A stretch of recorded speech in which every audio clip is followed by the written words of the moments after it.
사랑하는 성도 여러분, 오늘은 이제 너희도 가려느냐라는 제목으로 말씀을 나누고자 합니다.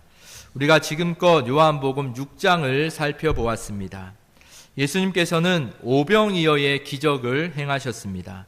보리떡 5개와 떡 물고기 2마리로 5,000명이 넘는 사람을 먹이신 그 놀라운 기적을 보이셨습니다. 그 기적을 경험한 사람들은 매우 놀랐고 이 예수님을 자신의 왕으로 삼으려고 했습니다. 그러나 예수님께서는 그들의 기대를 받아들이지 않으셨습니다. 그들이 찾는 것은 죄에서 구원하실 메시아가 아닌 자신들의 배를 채워줄 왕이었기 때문입니다. 그 예수님은 이 가버나움 회당에서 예수님 자신을 생명의 떡이다 라고 그렇게 선포해 주셨습니다. 예수님께서는 나는 하늘에서 내려온 생명의 떡이다 라고 말씀하시고 내게 오는 자는 결코 줄이지 아니할 것이다 라는 말씀을 해 주셨습니다. 그런데 놀라운 일이 벌어집니다. 오병이어를 보고 환호했던 사람들, 그 사람들이 이제는 예수의 말씀을 듣고 하나 둘 떠나기 시작합니다. 기적 앞에서는 사람들이 모였지만 하나님의 말씀 앞에서는 오히려 갈라지는 그런 이해할 수 없는 상황이 오늘 벌어지고 있습니다. 바로 이것이 우리가 이때껏 몇 주간 나눈 요한복음 6장의 결론입니다. 떡 때문에 따라온 사람들은 떠났고 영생 때문에 예수님을 믿는 사람들은 남았다라는 것이 결론이죠. 오늘 본문은 우리에게 똑같은 질문을 던집니다. 지금 나는 무엇 때문에 예수를 따르고 있는가? 우리가 오늘 말씀을 통하여 나눌 첫 번째 주제는요, 말씀이 걸림돌이 될 때라는 주제입니다. 60절 말씀을 보면 이 말씀이 어렵도다, 누가 들을 수 있느냐라고 라는 말씀이 있습니다. 이때의 어렵도다라는 말을 우리가 헬라어로 번역해 보면요, 단지 이해하기 어렵다라는 의미가 아니라 받아들이기 거북하다, 견디기 힘들다라는 이런 의미입니다. 사람들이 떠난 이유는 예수의 말씀을 이해하기 어려워서가 아니라 그 말씀이 내 생각과 내가 가지고 있던 가치관과 충돌하였기 때문에, 그 말씀을 받아들이기에 거북하였기 때문에, 그 말씀이 나를 견디기 힘들 만큼 괴롭게 하였기 때문에 그들은 떠났던 것이죠. 많은 사람들은 메시아를 이 세상의 정치적인 왕으로 기대했습니다.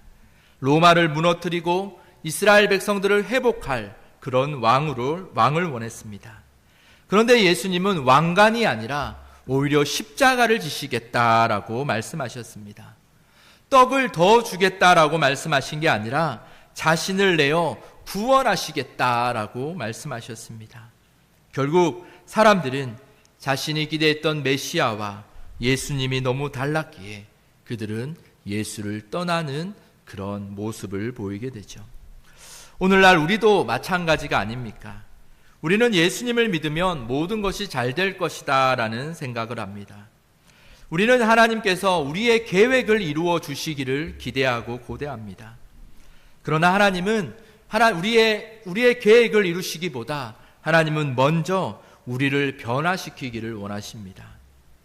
우리는 환경이 바뀌기를 원하지만 하나님은 환경보다 우리 자신을 변화시키기를 원하죠.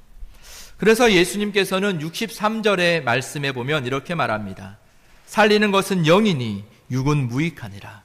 내가 너희에게 이른 말은 영이요 생명이라 라고 말씀합니다. 여기서 육은 단순히 이 몸을 의미하는 것을 넘습니다. 육은 하나님 없이 살아가는, 세상의 것들을 추구하며 살아가는 그런 인간의 사고방식과 가치관, 즉 지금 우리에게 익숙한 우리의 방식들을 의미합니다. 육으로 생각하는 것은 결코 하나님의 말씀을 이해할 수 없는 것이죠. 왜냐하면 하나님의 나라는 우리의 인간 수준에서의 계산이 아닌 하나님의 논리, 그 말씀의 원리와 논리로 이루어지기 때문이에요. 세상은 이 십자가를 실패다라고 이야기했지만 하나님은 십자가가 구원의 능력이다라고 말씀하셨습니다. 세상은 손해보는 것을 피하라라고 손해보는 것을 어리석고 그런 것으로 이야기하지만 하나님의 말씀은 자기를 부인하라라고 그렇게 말씀합니다. 그래서 이 신앙생활이란 내 생각을 하나님의 말씀에 맞추어가는 과정이다라고 생각합니다. 하나님의 말씀을 내 삶에 맞추고 내 삶에 적용하는 과정이 아니라 내 삶을 하나님의 말씀에 맞추고 하나님의 말씀에 복종시켜가는 것이 진정한 신앙생활이다라고 생각합니다. 한 가지 예화를 들어보면요, 한 조각가가 거대한 대리석을 가지고 이렇게 사자라는 조각을 하고 있었다라고 합니다. 그때 어떤 사람이 이렇게 물었습니다.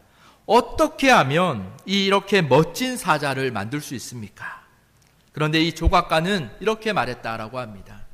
자신은 사자를 만든 것이 아니라 사자가 아닌 부분을 계속 깎아내었을 뿐이다라고 말했다 합니다.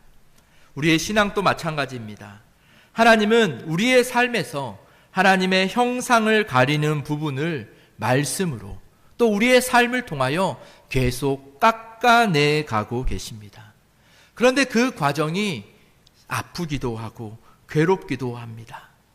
이 과정은 나의 고집과 나의 아집과 나의 교만과 나의 욕심과 이 세상적인 가치관, 세상적인 원리들을 깎아내는 과정이기 때문에 이 과정이 때로는 나에게 불안함을 주기도 하고 이 과정이 때로는 나를 괴롭게 하고 아프게도 한다라는 거죠. 그렇게 많은 사람들이 이 과정을 싫어합니다. 말씀이 나를 변화시키기 시작하면요, 사실 그 순간 우리에게 때로는 불편함이 올 때가 있습니다. 그 말씀이 나에게 심령과 골수를 찔러 쪼갤 때에 그 찌름의 아픔이 나에게 있을 때도 있습니다. 그러다 보면 회개하라는 말씀이 싫어지고 용서하라는 말씀이 싫어지고 십자가를 붙들라라는 말씀도 점점 껄끄러워지기 시작합니다. 결국 문제는 그렇게 나에게 들려진 이 말씀이 문제인 것처럼 느껴지지만 문제는 이 말씀이 아니라 하나님의 말씀을 거부하는 나의 중심이, 나의 마음이 문제이죠.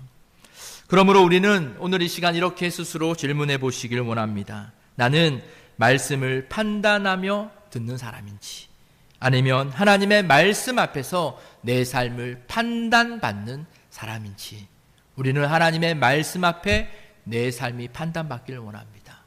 그 말씀이 내 삶에 뭔가를 경고하고 뭔가 좋지 않은 그런 말을 할지언정 그 말씀이 나에게 말씀하신다라는 것은 하나님이 나와 함께하고 있다라는 또 하나의 은혜이기 때문에 우리는 그 말씀을 거부하지 않는 저와 여러분들 되었으면 좋겠습니다. 그리고 오늘 본문을 통해서 생각해 볼 두 번째 주제는 말씀 앞에서 믿음이 드러난다라는 것입니다. 66절 말씀은 요한복음 말씀 가운데 아주 안타까운 말씀이기도 합니다. 그때부터 그의 제자 중에 많은 사람이 떠나가고 다시 그와 함께 다니지 아니하더라. 여기서 놀라운 것은요, 떠난 사람들이 제자들이었다라는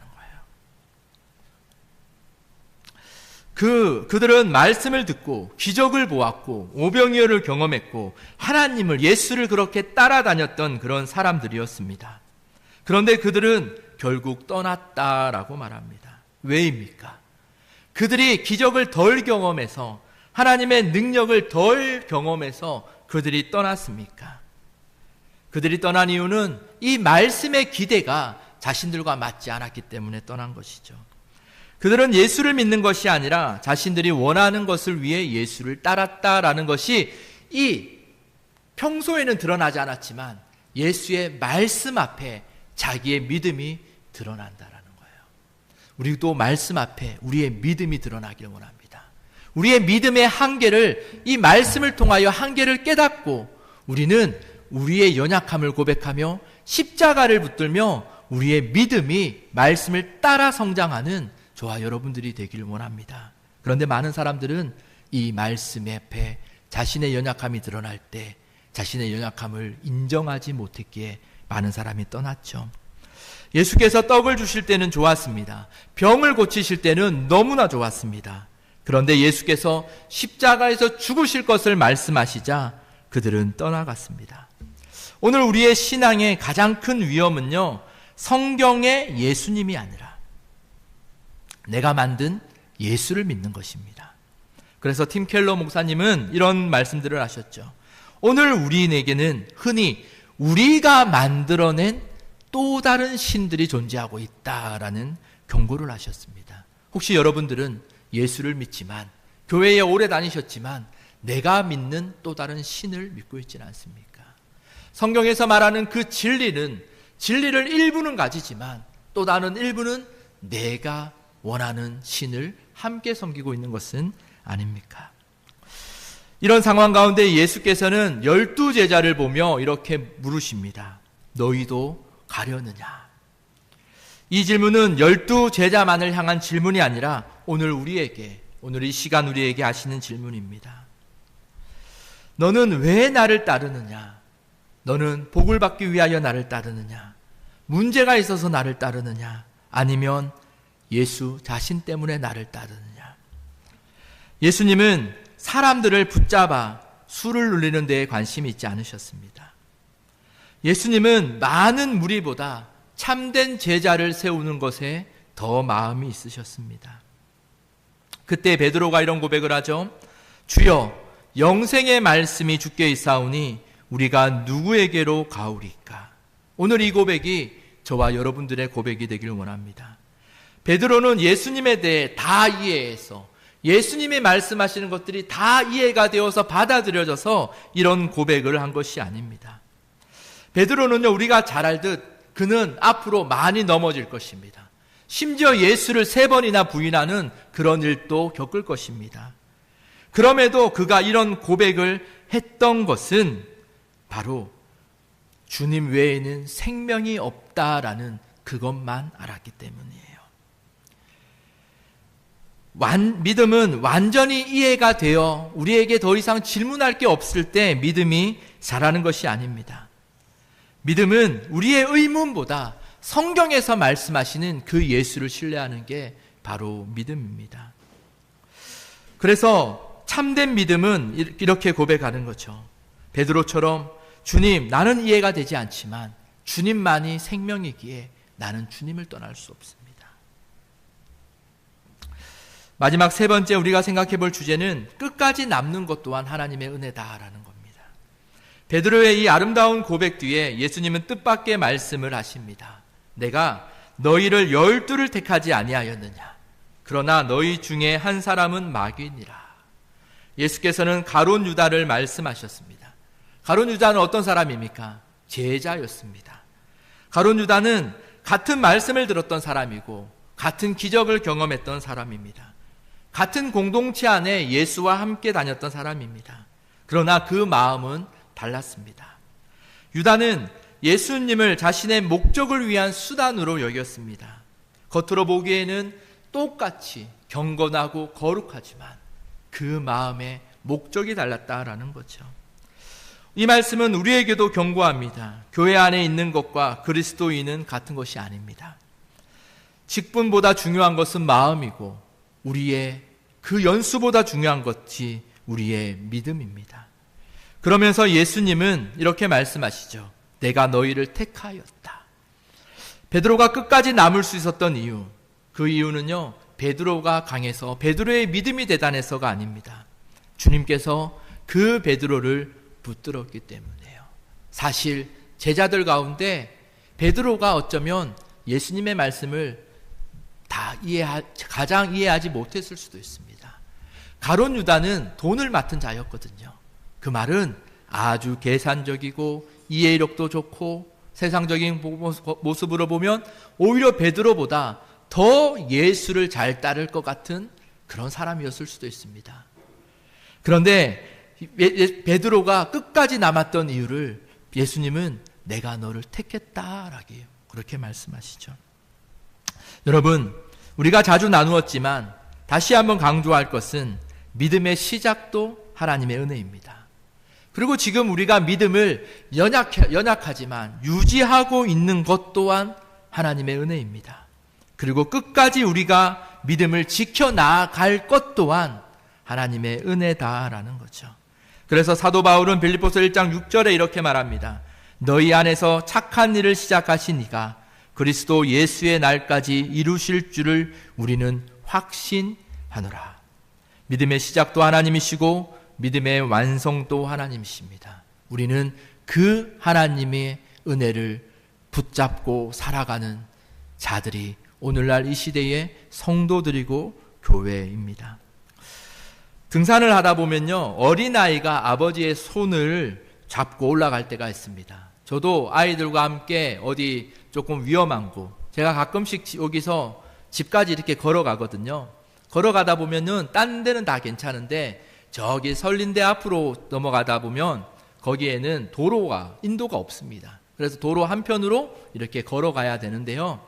그때에 아이들이 위험한 거 하니까 아빠 손을 이렇게 막 잡습니다. 이렇게 잡는데 우리는 이 손을 잡을 때에 아이가 아빠 손을 잡았기 때문에 안전하다라고 생각합니다. 그런데 실제는 어떻습니까? 아이가 아빠 손을 잡았기 때문에 안전한 게 아니라 아빠가 아이의 손을 잡고 있기 때문에 안전한 거예요. 여러분, 우리의 믿음도 이렇습니다. 우리는 우리의 신앙으로 하나님을 붙잡고 있다라고 생각하지만 사실 그렇지 않아요. 우리가 하나님을 붙잡고 있기 때문에 우리의 삶이, 우리의 신앙이 안전한 것이 아니라 하나님이 우리를 택해서 우리를 붙잡고 계시기 때문에 우리가 거기에 잡혀 있는 겁니다. 사랑하는 여러분, 오늘 요한복음 6장은요, 하나의 질문으로 끝이 납니다. 너희도 가려느냐? 이 질문 앞에 여러분들은 어떤 대답을 하겠습니까? 많은 사람들은 세상, 떡을 선택했습니다. 그러나 베드로는 생명의 떡, 예수 그리스도를 선택했습니다. 그리고 예수님은 생명의 말씀을 주시는 것에서 멈추지 않으셨습니다. 그 말씀대로 자신의 몸을 십자가에서 찢기시고 자신의 피를 흘리셨습니다. 그 말씀대로 예수님은 우리를 위해 생명의 떡이 되어주셨습니다. 그러므로 우리는 예수를 따르는 것이죠. 축복만을 따르는 것이 아니라 구원을 주시는 분이기에 우리는 예수를 따릅니다. 기적을 추구하며 그것을 위해 예수를 따르는 것이 아니라 비록 내 삶에 아무런 일이 나타나지 않아도 영생을 주시는 그 분이 오직 예수뿐이기에 우리는 예수를 따르는 것입니다. 여러분, 우리의 소망은 내가 끝까지 예수를 붙들며 이 세상을 살아가는 것에 있지 않습니다. 끝까지 나를 붙드시는 예수가 있기에 우리에겐 소망이 있는 것입니다. 우리는 넘어질 수도 있고 우리는 실수할 수도 있고 우리는 잠시 예수를 떠난 것처럼 느끼는 그런 삶을 살 때도 있습니다. 그러나 선한 목자이신 예수는 자신의 양을 끝까지 포기하지 않으시고 자신의 양을 지키시기에 지금 우리가 하나님 앞에 나와 있는 것이죠. 그러므로 오늘 또 우리는 베드로와 같은 고백이 우리의 입술에서 나오기를 원합니다. 주여, 영생의 말씀이 주께 있사오니 우리가 누구에게로 가오리까? 이 고백이 오늘 저와 여러분들의 고백이 되고 평생의 고백이 되고 예수를 만나는 그날까지 우리에게 간직되어지는 우리의 신앙이 되어지기를 예수님의 이름으로 축복합니다. 기도하겠습니다. 살아계신 하나님 아버지, 오늘 또 생명의 말씀으로 우리에게 들려주시니 감사합니다. 예수님의 말씀을 듣고 많은 사람이 떠났지만 베드로가 떠났지 않은 것처럼 우리도 우리의 생각과 판단으로 말씀을 재단하지 않게 하시고 비록 우리의 삶과 그 말씀이 이해되지 않는 순간에도 우리의 손을 붙들고 계신 그 예수를 신뢰하며 끝까지 따르는 제자들이 되게 하옵소서.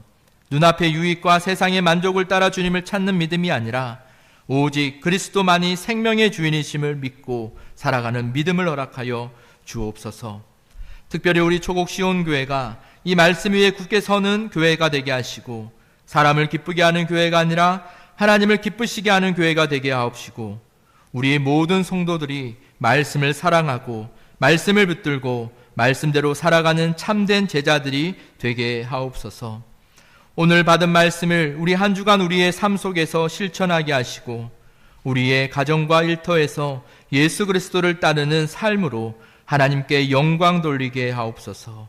우리를 끝까지 붙드시고 인도하시는 예수 그리스도의 이름으로 기도드립니다. 아멘.